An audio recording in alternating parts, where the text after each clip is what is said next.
E estamos ao vivo aqui, muito bacana. Nós estamos com o artista Alexandre Frangioni, um artista visual de São Paulo desde 2005, mestre na pintura, na fotografia, na escultura, na ilustração, na instalação também, e já participou de várias exposições, aí, não só nacionais, como internacionais.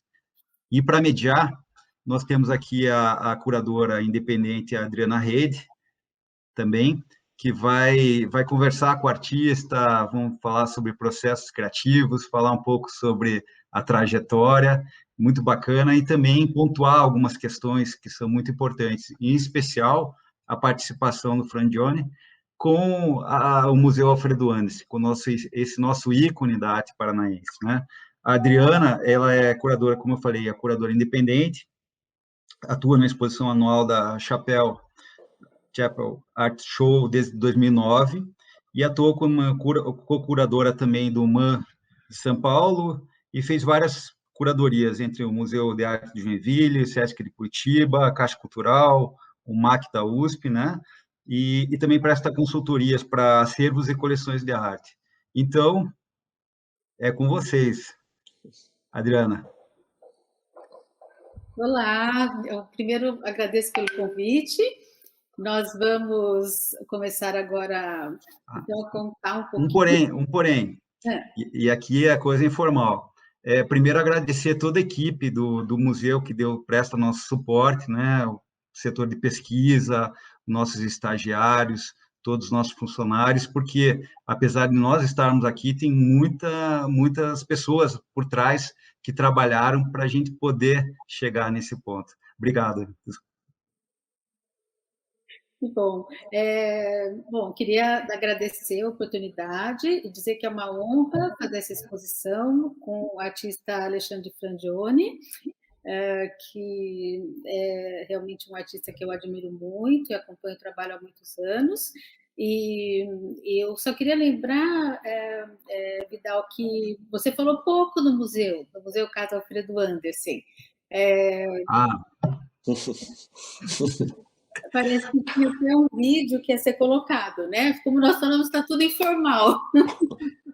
Ali, na verdade, é um complexo chamado Complexo Alfredo Andersen. E esse complexo, ele é formado pelo Museu Casa, onde é parte onde tem as exposições, e a Academia Alfredo Andersen. A Academia Alfredo Andersen, ela tem uma importância muito grande, porque é para a formação das artes, né? O próprio artista, ele teve, e ele é reconhecido como o pai da pintura paranaense, justamente pela formação e pelo ensino. Então, nesse anexo, nós temos aí vários cursos, desde curso de pintura, fotografia, ilustração, desenho, cerâmica, história da arte, e aí por diante. Então, dentro desse complexo também, nós temos um projeto muito importante, que é o projeto de residência, onde nós sempre temos um artista por mês trabalhando no museu, né? E vale a pena, é um espaço ímpar na cidade de Curitiba e que vale a pena conhecer. Então, assim, em poucas palavras, seria essa apresentação, né? E os nossos agradecimentos, como foram feitos ali, não só as pessoas que às vezes estão por trás, como da pesquisa, a própria Cris, como também a própria Superintendência da Cultura e o Governo do Estado do Paraná. Obrigado, Adriana. Imagina, obrigada. E você ficou de apresentar também o Alexandre e a mim, né? Que já foi feito. E eu queria falar um pouquinho de você, então. Não preparei nada, mas assim, o que eu conheço do Luiz Gustavo Vidal, do doutor Luiz Gustavo Vidal, ele é advogado de formação e atua na advocacia.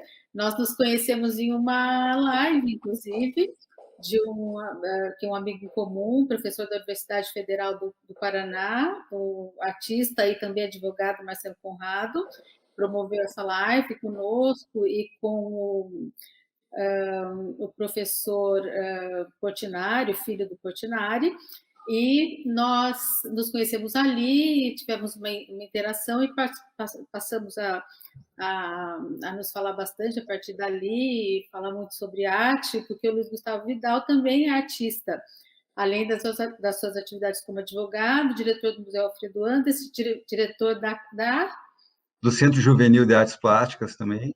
Centro Juvenil de Artes Plásticas, também em Curitiba, e também faz parte da comissão na OAB. Da comissão da UAB, Comissão de Cultura e Arte, e da Associação Profissional dos Artistas Plásticos do Paraná.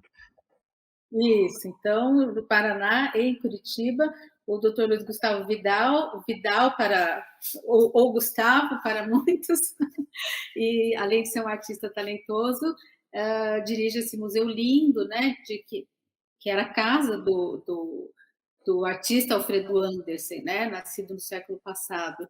Então, é uma casa maravilhosa, né? Onde o Alexandre Frangioni foi convidado para fazer uma exposição que vai acontecer de maneira presencial daqui a algum tempo, né? Agora, na Semana dos Museus, que está acontecendo, né, nesse momento, nós somos convidados para fazer essa live aqui, falar um pouquinho do trabalho do Alexandre, de como nós pensamos a curadoria dessa exposição. Vamos começar mostrando, talvez, as imagens da exposição? O que vocês preferem? Como você achar. Você é curadora. Bom, só falar um pouquinho que, como o mote, né, da Semana dos Museus me ajuda, Vidal, o tema da Semana dos Museus esse ano, cada ano eles escolhem um tema, né? E esse ano é reconstruir para recomeçar. Construir, sim. Que é um lema, né, muito importante para esse, né, esse período, né, de segundo ano já de pandemia. Então, nós também estávamos pensando nessa exposição desde o ano passado, mas fazer uma analogia com o passado e com o presente, que é o caso de trabalharmos com obras do artista Alfredo Anderson, que é um artista nascido no século passado, são obras do início do século, né? Também do início do século passado, na verdade ele nasceu na Noruega. Na Noruega, é isso. E viveu aqui no Brasil, veio já moço para o Brasil. E fazer essa analogia com as obras do Alexandre Frangioni foi um grande desafio, mas nós encontramos grandes coincidências e grandes aproximações. Isso foi muito interessante, muito legal, né? Então, acho que é mais fácil se nós mostrarmos as obras para fazermos isso. O Alexandre me ajuda aí falando dos conceitos das obras dele, né? Ok. Podemos mostrar as primeiras obras? Mas o Alfredo Anderson, enquanto o Gabriel prepara ali, né? Ele foi nascido em 1869 em Christensen e acabou aportando no Porto de Paranaguá, onde o navio ficou uns 3 meses para conserto, e aqui conheceu a esposa dele e acabou se encantando pelas terras, né, do Brasil, e para nossa sorte acabou ficando, né, e se perpetuou aqui. E ele, que tinha uma formação na Dinamarca, né, pôde ensinar e muito a arte, a pintura, né, o desenho, e formou muitos artistas paranaenses. Mas vamos ver a correlação, né, a imagem entrando. Bom, mas aquela primeira obra, onde aparecem duas moças, né, com um fundo, parece um papel de parede japonês, né, uma coisa muito bonita. Ela se chama Duas Raças, isso eu aprendi com o pessoal do museu, né? Se o Vidal quiser me ajudar, ele complementa. Ela se chama Duas Raças porque ele retratou, é um retrato da filha dele, que é a moça morena, e da sobrinha, acho que é a filhada dele, que é a moça ruiva. E a moça ruiva é descendente de noruegueses. Isso. E a filha dele é descendente da esposa, né, que era descendente de índios. Índios. Quando ele aportou em Paranaguá, ele casou-se com uma, digamos assim, uma caiçara, né, a esposa dele era do litoral. E esse quadro ele tem uma importância muito grande, como você está falando, né? Por ser a nossa Mona Lisa, do Anderson. Como é um artista, é um dos artistas mais importantes do Paraná, talvez dessa época seja o mais importante, então por isso que o Vidal coloca como a Mona Lisa uma Mona Lisa dupla, né? Então é a filha do Anderson e a afilhada dele, que é a Ruiva, né? Então, duas raças já é uma questão que se colocava naquele tempo, né? Essa obra de 1930, e é uma questão muito presente até hoje, né? E nós fizemos uma analogia com a obra. Pode passar para a próxima, Gabriel, por favor? Com essa obra do Alexandre Frangioni, que é uma obra muito contemporânea, né? Apesar de ele ter feito em 2012, quando ele trabalhava bastante com fotografia e com esse processo de velação da fotografia, né? Ele fez um trabalho de apagamento da imagem. Essa figura é a figura da Kate Moss, que foi uma grande modelo há uns anos atrás, né? E era um ícone do mercado de moda e tal, né? Um ícone em geral, né? Uma figura muito conhecida nas revistas, nos jornais e tal. E foi da série Propaganda, porque ela aparecia muito nas propagandas e tal, aparecia muito mesmo. Hoje isso é diluído entre vários modelos, né? Na época, a Kate Moss era, diríamos, a Gisele Bündchen, só que mundial, né? E eu vou pedir para o Alexandre explicar também um pouquinho esse processo de apagamento que apaga um pouco a identidade também do personagem. Bom, obrigado, Adriana Vidal. Queria também aproveitar para agradecer toda a equipe do museu que tem se esforçado muito e ajudado muito, dando muito suporte para a gente conseguir preparar essa exposição que a gente espera que possa ser aberta o quanto antes, em função, obviamente, da pandemia. A gente não sabe exatamente a data, né? Mas imagino que os interessados vão poder acompanhar pelo canal, pelos canais virtuais que o museu tem né, quando é que isso vai acontecer. E também agradecer a Adriana por todo o suporte, ajuda, convite, enfim.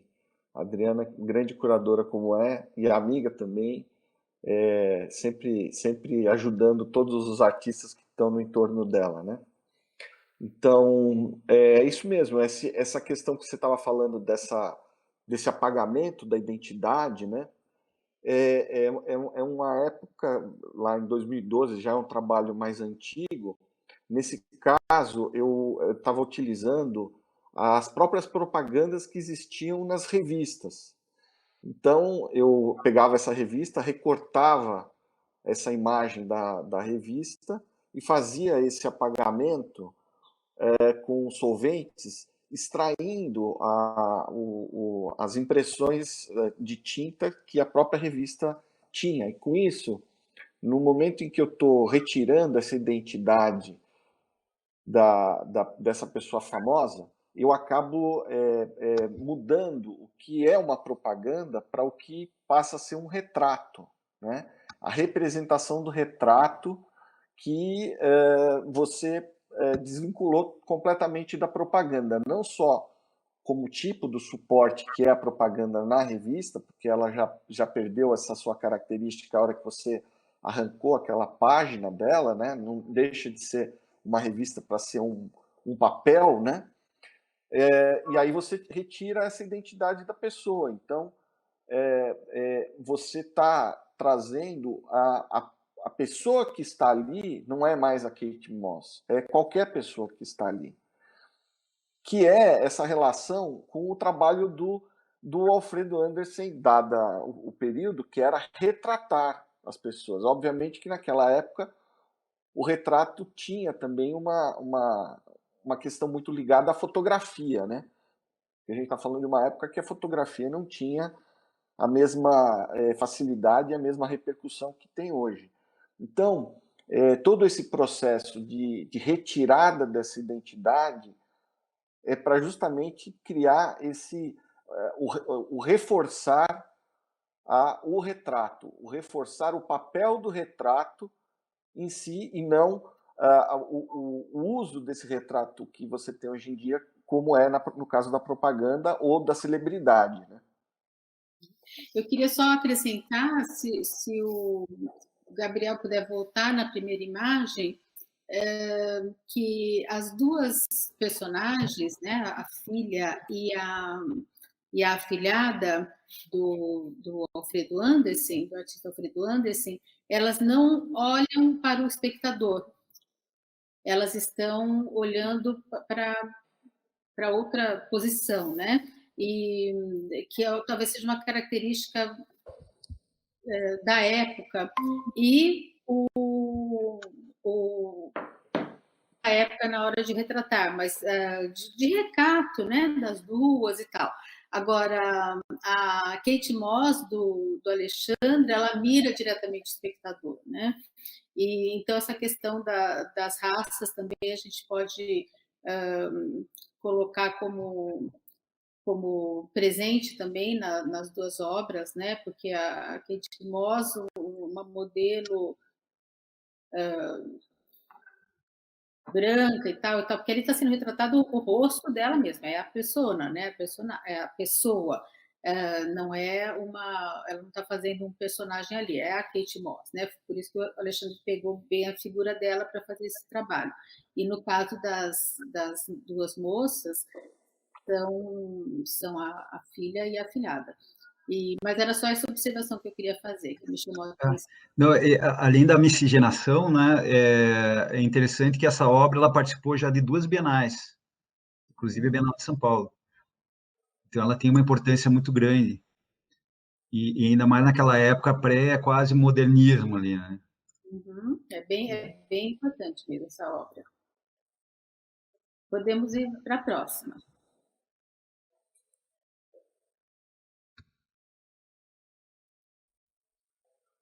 Próxima.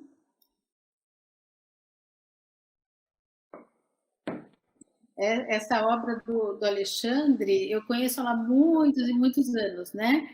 Ela é também 2012 e 12. eu acho linda essa sequência. Você quer explicar um pouquinho, Alexandre, como você fez? Sim, esse é um trabalho muito particular, porque aqui são numa viagem que eu estava com os meus filhos e a minha esposa, e na época meus filhos eram pequenos, e eu brincava muito com o menor, que é o Leonardo, que eu pedia para toda hora ele ficar fazendo pose para eu tirar foto, que eu sabia que eu ia usar as fotos para fazer a obra de arte. Aqui, numa brincadeira, num passeio, eu parei com ele, ele foi fazendo essas imagens, eu fui capturando todas essas imagens de corpo inteiro, né? E a ideia era justamente trazer essa questão de como se fosse um filme parado ao mesmo tempo, né? Essa sequência de imagens com essa desconstrução, trazendo não só os efeitos estéticos da cor, porque aqui é uma desconstrução da fotografia, não com adição de tinta, mas sim com uma remoção e mudança de posição da própria tinta impressa da fotografia. Então aqui não tem uma adição de qualquer outro pigmento que não seja o pigmento que foi feito no momento da impressão dessas imagens, né? E aí tem muito essa questão do lazer, da brincadeira, da pessoa jovem e tal, mas, obviamente, tirando essa identidade. Porque a partir do momento que você tira a identidade, você traz essa possibilidade de relação não diretamente com o meu filho. Para mim é o meu filho, mas na hora que eu tiro a identidade, pode ser o filho de qualquer um, pode ser qualquer criança, pode ser qualquer jovem que está ali, né? Então essa foi o objetivo dessa construção. sim. E ficou uma construção bem interessante. É uma obra só, né? Ela é uma obra inteira, Isso. todos esses movimentos, Uhum, né? uhum. Agora vamos para a próxima obra. Isso, e essas são as camponesas rutenas, que tem toda uma história eh, sobre esse nome, né, rutenas. Se o Vidal quiser me ajudar, ou você quer que eu explique, Vidal? Pode explicar aí, Adri, sem problema. Então, eu aprendi isso com o pessoal do museu mesmo. Elas vinham de uma região específica na Europa, e elas eram consideradas como essas pessoas, né, que vinham e migravam para o Brasil, elas eram consideradas como um grupo étnico e tinham características bem específicas, né? E então o artista Alfredo Anderson, logo que ele chega no Brasil, na verdade acho que chega em Curitiba, né? Ele já estava aqui no Brasil, se não me engano. É que essas obras estão, acho que sem data. Então ele é acolhido na casa um fotógrafo da época, né? Que é o Rudolf Volk. Adolfo Volk. Uhum. E ele é acolhido por ele, pela esposa, pelo Volk, pela esposa do Volk. Então, ele começa a trabalhar junto com o Volk. E como o Volk fazia as fotografias, claro, preto e branco na época, né? O Anderson coloria essas fotos.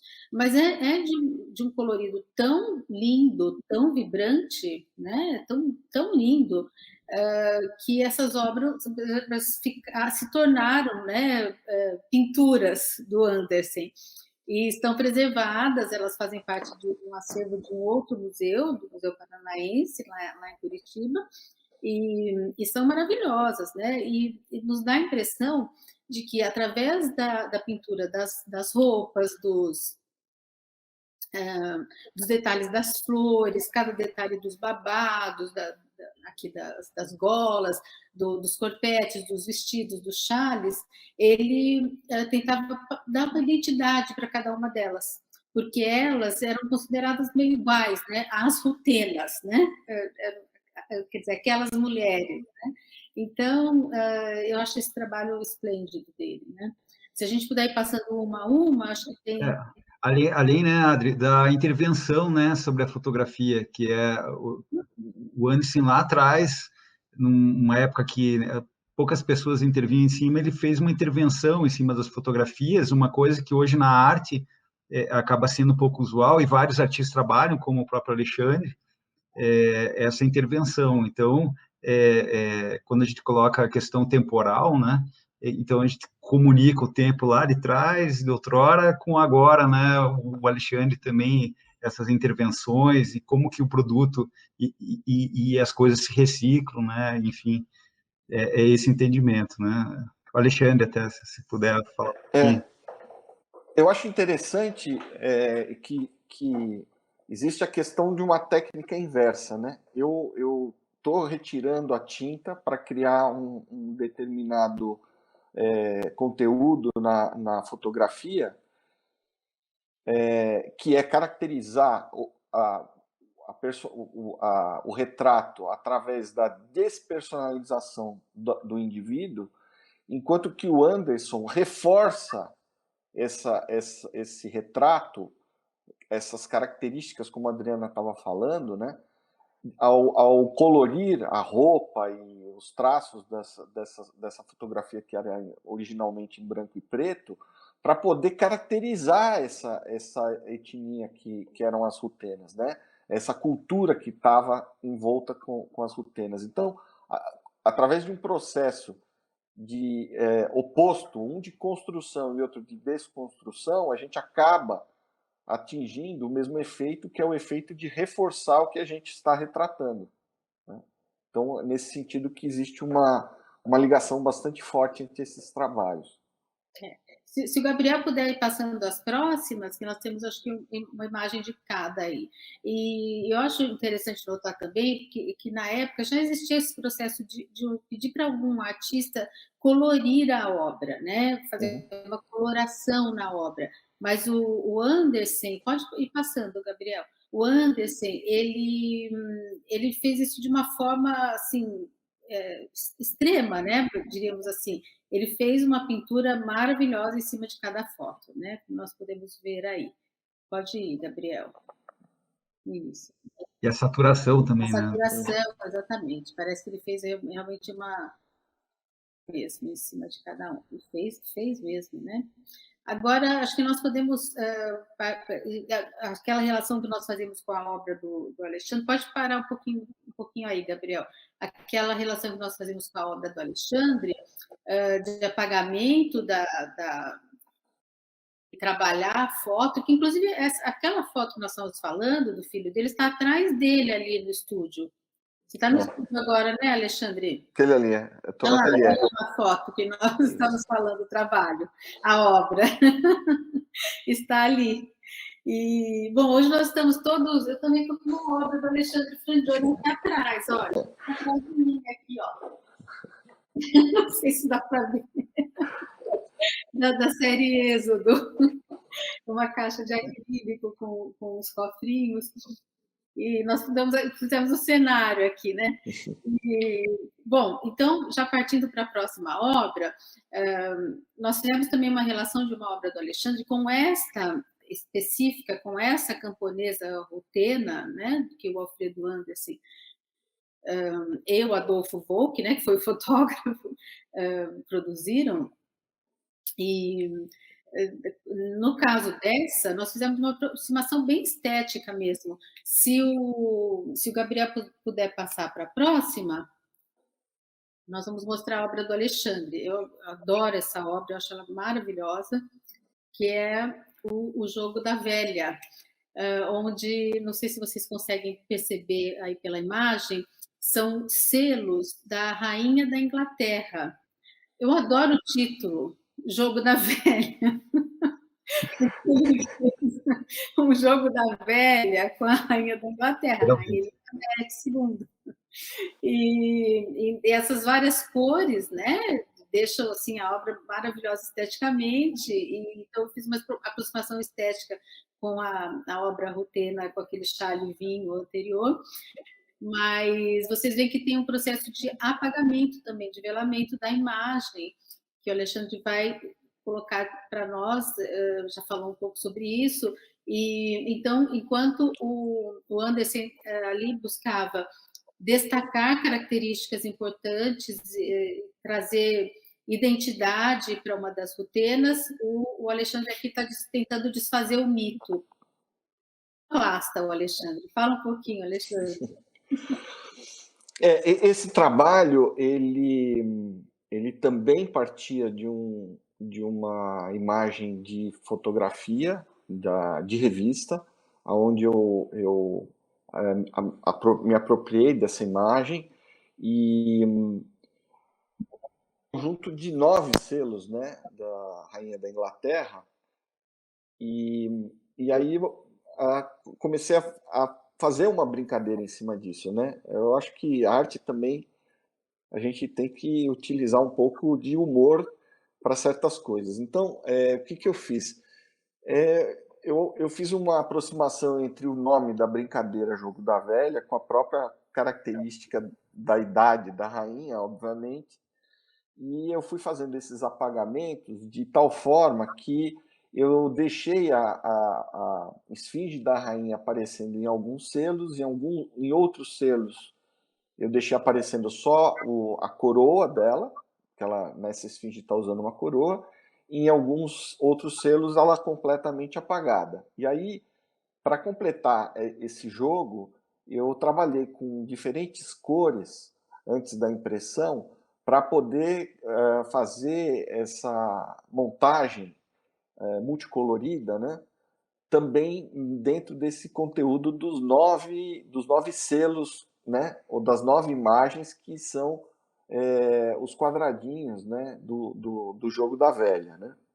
Então, é que nem um pouco disso que a Adriana falou, né?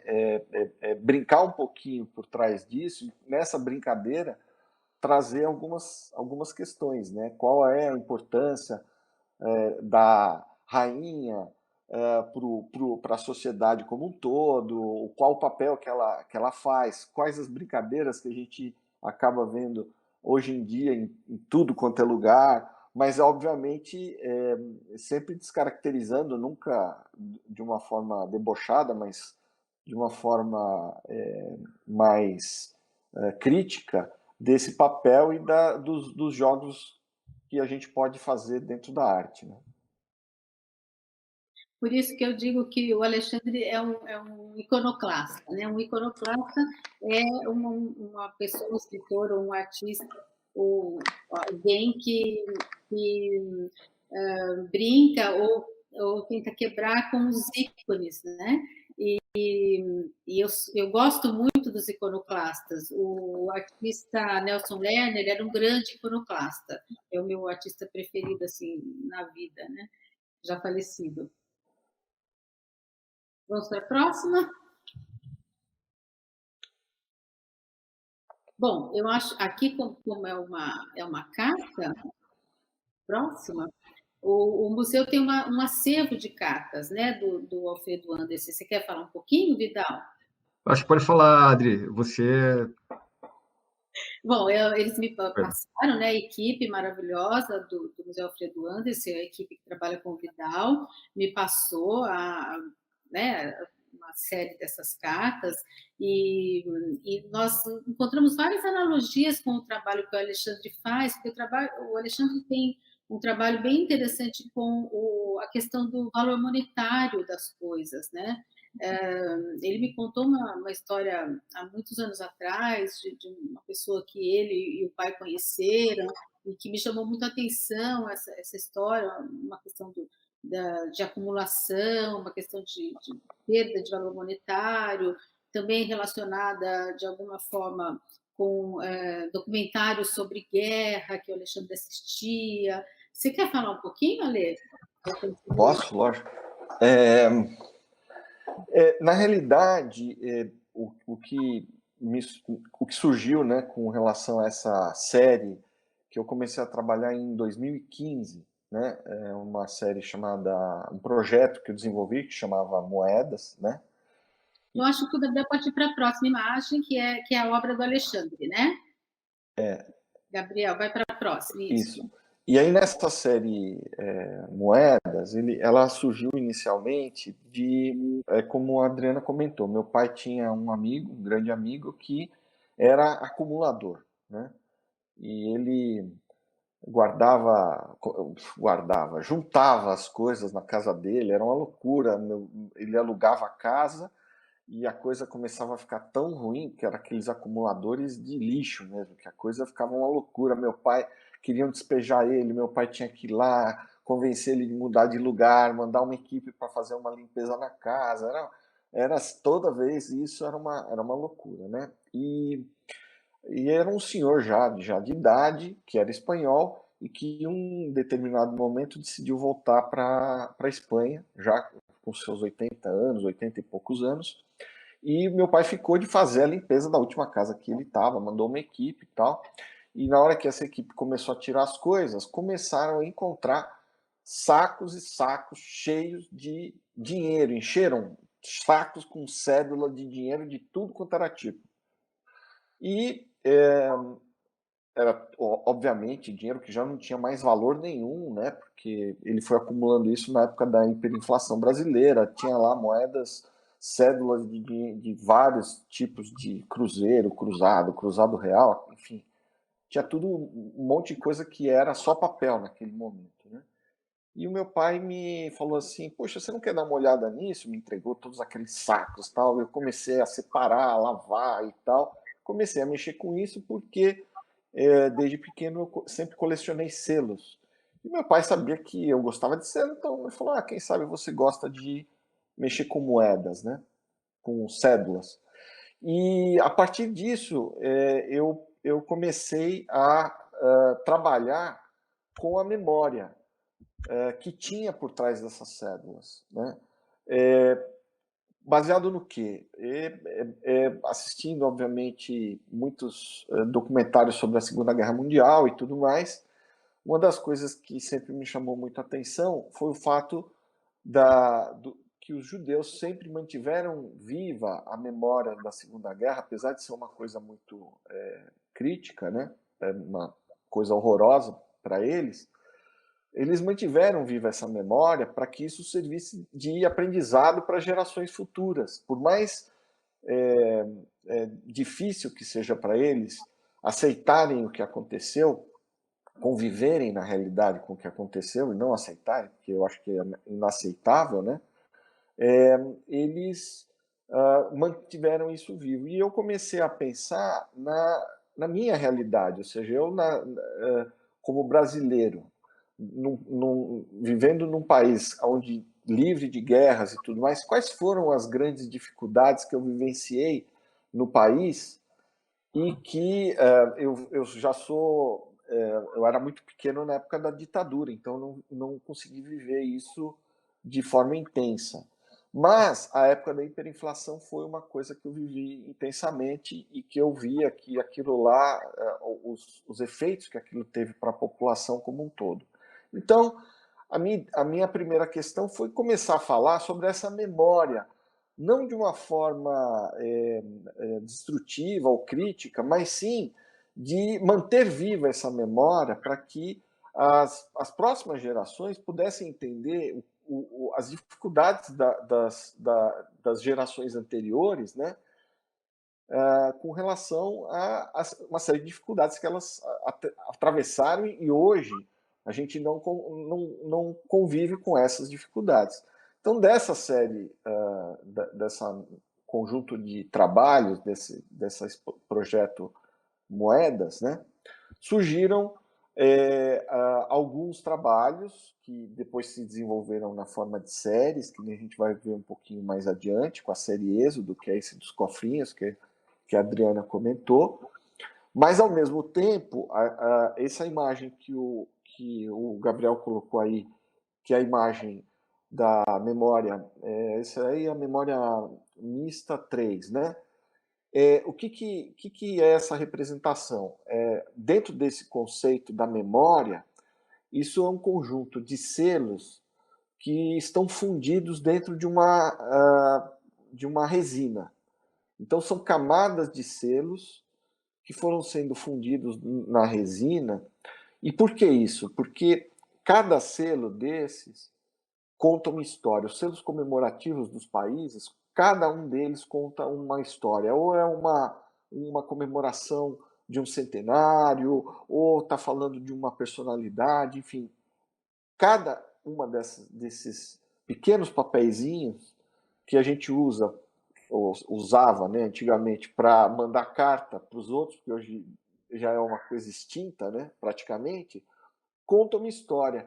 Então, essa sobreposição dos selos em camadas dentro da resina e que estão dentro dessa caixa que é iluminada, trazem essa sobreposição das memórias das diferentes sociedades ali representadas nesses selos. E ali a gente vê essa relação com as cartas do Alfredo, né? As cartas do Alfredo Anderson, não só como a carta em si, que precisava dos selos para ser mandada, e essa questão do conteúdo que está ali dentro dessas cartas, que fala de uma série de questões monetárias que ele vivia na época, de problemas com o dinheiro que ele tinha ali, e dos problemas que ele tinha de conseguir captar recursos do Estado para fazer projetos e tal. Todas essas memórias que estão nessas cartas têm uma ligação muito forte com todos esses trabalhos que têm os selos, não só pela questão física, mas pela questão conceitual da memória em si, né? Então, esse foi uma das analogias que, discutindo com a Adriana, a gente trouxe para esse trabalho e para as cartas do Alfredo Anderson. Isso mesmo, perfeito. Nada melhor do que o artista contando, né, o seu processo de trabalho, que é muito É, rico. Adri, é, até é que eu não quis, aquela hora estava meio sem óculos ali, mas eu não sabia qual das cartas era, né? Mas como a Alexandre falou, é sempre o embate do artista e o ganho com a arte, né? Que ele fica esperando, esperando, esperando e esse ganho às vezes não vem, né? E o Anderson ele fala que a própria a falta de dinheiro tornou ele um escultor, que ele Uhum. não, né, não fazia escultura, ele fez duas, três em vida, né? E então a necessidade fez ele correr atrás, né? Então essa correlação que o Alexandre faz é muito importante, não só pelo aspecto financeiro, que é altos e baixos, não só no começo do século passado, como agora também, né, que a gente vê o dinheiro escorrer de um lado para o outro, né? Mas isso daí é uma eterna ligação. Você passa gerações, gerações, os problemas são os mesmos, mas de uma forma um pouco diferente, né? Uhum. É isso aí. Exatamente. E se o Gabriel puder passar as próximas imagens, são 3 cartas que nós escolhemos, né? Uma ele se comunica com os pais, ele diz que não pode enviar o dinheiro, a quantia que ele costumava enviar, ele envia um valor um pouco menor, e então essa questão dessa memória que ele deixou através dessas cartas, né? É muito importante, fazemos essa analogia com os selos do Alexandre, a memória escrita, a memória, né, física, e pode continuar, Gabriel, passando. E depois disso também a memória que ele deixou enviando cartas para o presidente do Estado, que ocorria na época o presidente do Estado, eu não sei bem o que é o presidente do Estado, né? Que era província ainda, né? Eu acho que era província na época ainda, que era presidente da província. Está tendo um barulhinho aqui que chegou aqui uma pessoa, desculpa. Era o presidente da província. Acredito que Bom, sim. então essa analogia que ele faz essa analogia que nós fizemos com a questão financeira, que aqui agora aparece a obra do Alexandre, e porque ele, como o Vidal comentou, ele tem essa dificuldade, ele começou a esculpir, porque recebeu uma encomenda, ele faz um busto e tal, justamente porque ele não podia recusar, né, nenhuma encomenda, ele era pintor, mas ele tinha que aceitar, né, por questões financeiras. E uma outra carta que ele manda para um amigo, Guelph, o nome do amigo, né, e pedindo também dinheiro emprestado e pede para o amigo mandar material para ele e tudo mais, né? E essa série do Alexandre, né, dessas que a gente chama de série dos carimbos, que são essas notas, elas têm uma questão visual, né, Alexandre? Como é que eu Elas posso são explicar? ópticas, né? São obras ópticas. São obras ópticas. Fala um pouquinho dela rapidamente, Alexandre, dessa É, nota. elas são feitas em impressão 3D lenticular, né? Que são, não sei nem como explicar. Antigamente eram aquelas cartelinhas que você olhava de um lado, tinha uma imagem, você virava um pouquinho, a imagem mudava totalmente, né? É mais ou menos o efeito que o Palatinic utilizava nos seus trabalhos, mas sob o ponto de vista físico, né? Ele fazia essa construção de forma física. Aqui não, aqui é uma impressão, são várias impressões intercaladas de fotografia com prismas de acrílico, que dependendo da posição em que você olha a imagem, ela muda. E aí, o que eu fiz aqui, esse trabalho em específico que é carimbos, que é um múltiplo, que são 4 peças, ele mostra, à medida que você passa a olhar sobre a imagem, de diferentes ângulos, o carimbo da desvalorização do dinheiro, ele aparece e desaparece. Ele mostra esse momento entre o passar do tempo e a vida útil daquela cédula, daquele valor monetário, né? Então, ele passa dependendo, obviamente, de qual trabalho aqui é um trabalho específico, mas um dos 4, mas dependendo de qual, ele muda de cruzado para cruzeiro novo, cruzado real. Agora eu não lembro exatamente qual foi a sequência, porque foram tantas mudanças na época que eu não lembro, mas aí você via estampado na hora que eles trocavam as cédulas não eram reimpressas imediatamente. O que eles faziam? Eles pegavam as cédulas que estavam no valor corrente e eles carimbavam aquelas cédulas, mudando o valor dela, mudando não só o valor monetário, mas o tipo de moeda que existia, né? Então, esse é o conceito que está por trás de falar desse tempo, dessa duração, dessa validade que essas moedas tinham na época, né?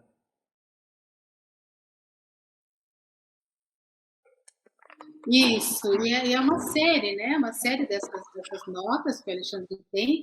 Quem é muito jovem não se lembra, né, da época da inflação, que o dinheiro, cruzeiros, cruzados novos e tal, ia mudando, né? As cédulas iam ficando desvalorizadas, não valiam mais e tudo mais, né?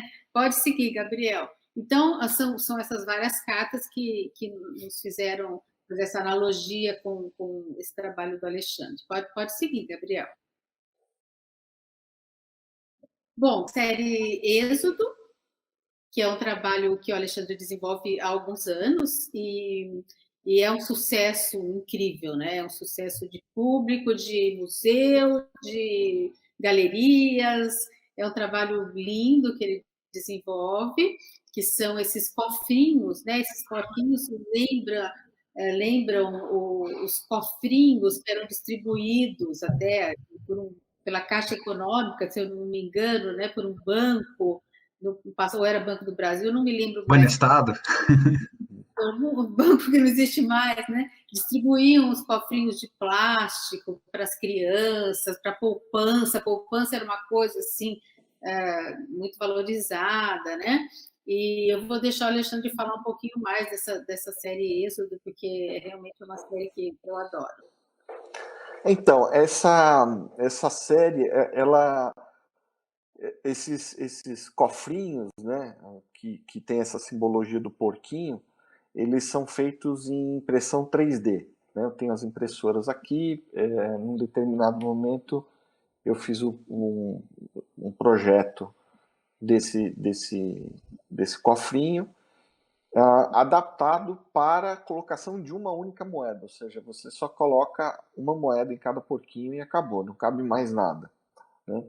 E o objetivo disso era trazer essa representação da poupança. Isso surgiu lá na época também desse projeto Moedas, onde falava muito do que as pessoas, na época que tinham algum poder de acumular dinheiro de alguma forma, numa época de hiperinflação, o que você fazia? Não dava para guardar dinheiro no colchão, né?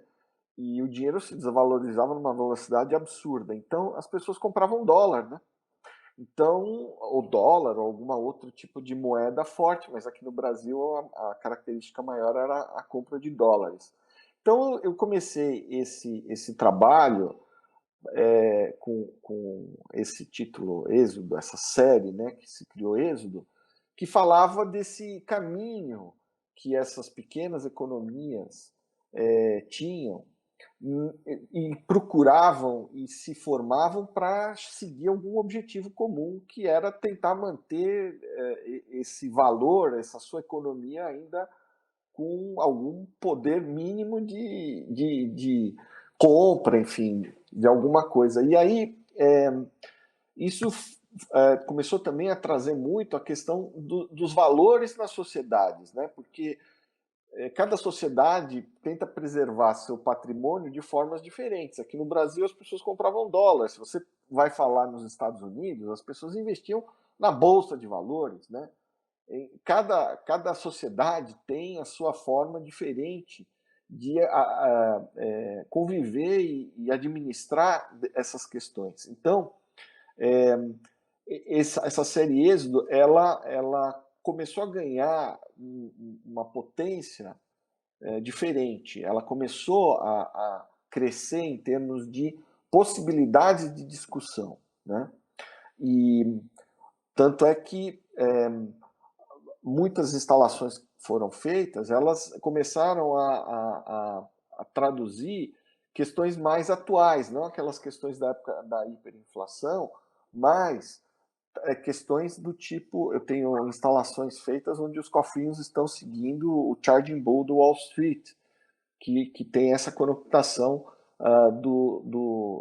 de como os americanos tratam essa questão dos valores monetários. Ou até os porquinhos fugindo de determinados espaços ou criando determinados movimentos que são contrários a esse conceito inicial que tinha sido feito nesse projeto Moedas. Então, essa série Êxodo, ela acabou ganhando contornos muito maiores do que aquela proposta inicial. E existe não só essa relação do valor, né, que está implícito na instalação, mas com relação ao Alfredo Anderson, existe a questão do êxodo em si. Ele veio lá da Noruega para o Brasil em busca de o quê? De uma vida melhor, de uma coisa diferente das oportunidades que ele tinha lá, né? E como eu tenho isso na minha família, meus pais são imigrantes espanhóis que vieram para o Brasil, né? Eles primeiro foram para a Argentina, depois vieram para o Brasil, também numa busca de uma possibilidade de vida melhor, visto que eles saíram da Europa de uma época pós-guerra, Segunda Guerra Mundial, onde a situação era muito difícil. Então, quais as relações que o êxodo, né, das pessoas, como você vê essas migrações aqui no Brasil, de muitas pessoas que vivem no Nordeste, que vêm para o Sul para tentar conseguir uma condição de vida melhor, porque acreditam que tem condições ou possibilidades, né, de ou emprego ou estudo, enfim, diferentes do lugar onde eles estão. Então, todas essas questões relacionadas a esses, não só valores monetários, mas essas procuras, essa procura que as pessoas têm em procurar uma vida melhor, ou procurar oportunidades, ou viver situações diferentes, estão por trás desse conteúdo dessa série.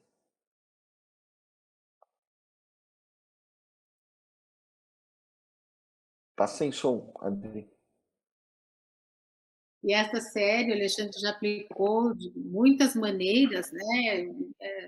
Em um museu, inclusive, eles entravam pelo ralo e tal, e uma instalação, numa colecionadora amiga nossa, que, aliás, tem uma pessoa que trabalha com ela aqui assistindo, uma pessoa que te ajudou a montar essa instalação, também aqui assistindo, e nós, assim, gostamos muito dela, todos nós, né, Vidal? É uma série muito interessante. Tem toda essa história por trás, né? E às vezes as pessoas falam, a série dos porquinhos, dos cofrinhos, né? E tem um conceito tão interessante. Então, eu acho que o mais importante na arte contemporânea é que, no caso do trabalho do Alexandre, por exemplo, as pessoas que têm os códigos, né, e que conseguem fazer uma analogia com aquele trabalho e lembram, poxa, dinheiro, cofrinho, remete a alguma coisa da memória dela, vão fazer isso. Mas as pessoas que não têm esse código do passado também se encantam com a estética do trabalho, né? Então, eu acho que isso na arte contemporânea é muito interessante, é muito rico. E com isso, eu acho que nós podemos encerrar aqui a nossa apresentação das imagens e nós vamos ter mais obras na exposição presencial, quando ela for levada ao Museu Casa Alfredo Anderson, em Curitiba. daqui a pouco tempo, né? Esperamos que ainda para o segundo semestre. E com isso, então, eu passo a palavra para o diretor do museu, para o Vidal, e agradeço, Alexandre, e o Museu Casa Alfredo Anderson. Fantástico toda essa comparação, né? E assim, antes sem se conhecer, imagine se o Alexandre conhecesse o Anderson, né? Os dois conversando juntos, o que não ia sair, né? Mas, assim, essa correlação, tanto da questão dos selos, né, como colecionador, as moedas, né, os porquinhos que eles se reinventam, né, eu vejo isso na obra do Alexandre, que, de repente, o porquinho, ao mesmo tempo que está sem dinheiro, às vezes ele está sem dinheiro, às vezes ele está de máscara por causa da pandemia, e aí ele vai evoluindo. Então, essa é uma história para ser contada aí por longos anos, né? E sem perder a originalidade, né? A criatividade, o conceito, né? O conceito da obra, né? Que isso é muito importante. Essa correlação que o Alexandre vai trazer para nós na exposição, não só por usar outras figuras de suporte, né? Como a instalação, outros tipos de suporte que não a pintura em si, que o Anderson usava, mas a fotografia, a instalação, o objeto, né? Isso daí é muito importante e traz vários raciocínios, né? Não só da peça em si, mas o que ela está dialogando, né? Colocando o artista temporal dentro do seu próprio espaço, do seu tempo, né? Porque o artista quer dizer alguma coisa, né? E o Alexandre tem muita história para contar.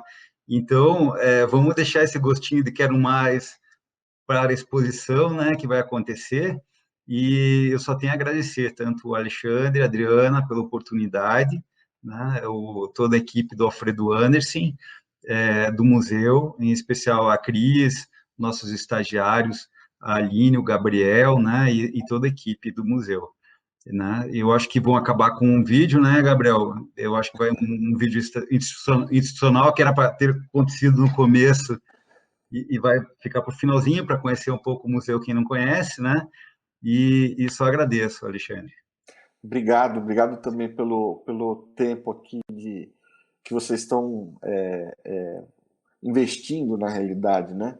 Porque é um investimento, né? Tudo que hoje em dia a arte no Brasil, os museus têm investido em cultura e isso é uma coisa muito importante. E obviamente, não só toda a equipe, você, Vidal, Adriana, por todo o apoio, por toda a ajuda também nessa construção da exposição. Espero que a gente possa fazer uma exposição que o pessoal goste e curta bastante.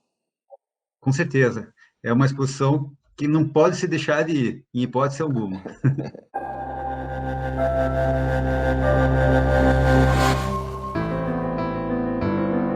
No final do século XIX, aos rostos de paranaenses conhecidos e anônimos, juntou-se o rosto de um norueguês que mudou a história da arte do Paraná.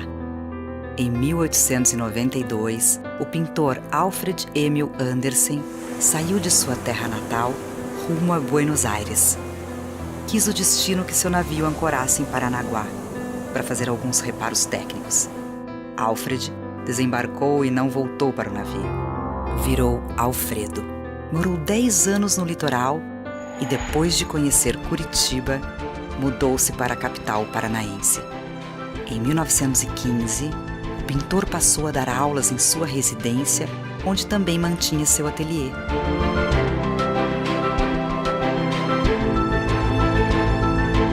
Exatamente aqui, no final da década de 1950, foi criado o Museu Casa Alfredo Andersen. O museu preserva e divulga a obra de Alfredo Andersen, fazendo um resgate do seu trabalho como artista e professor de arte.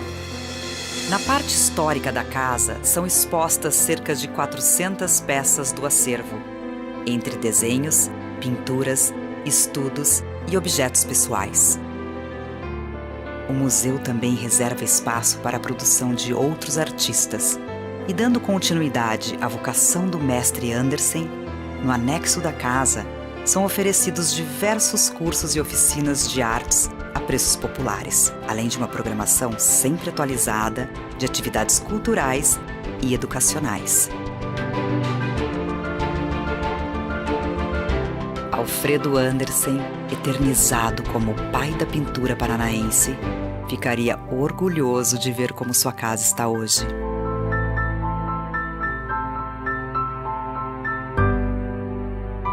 Conheça o Museu Casa Alfredo Andersen. Paraná, Governo do Estado.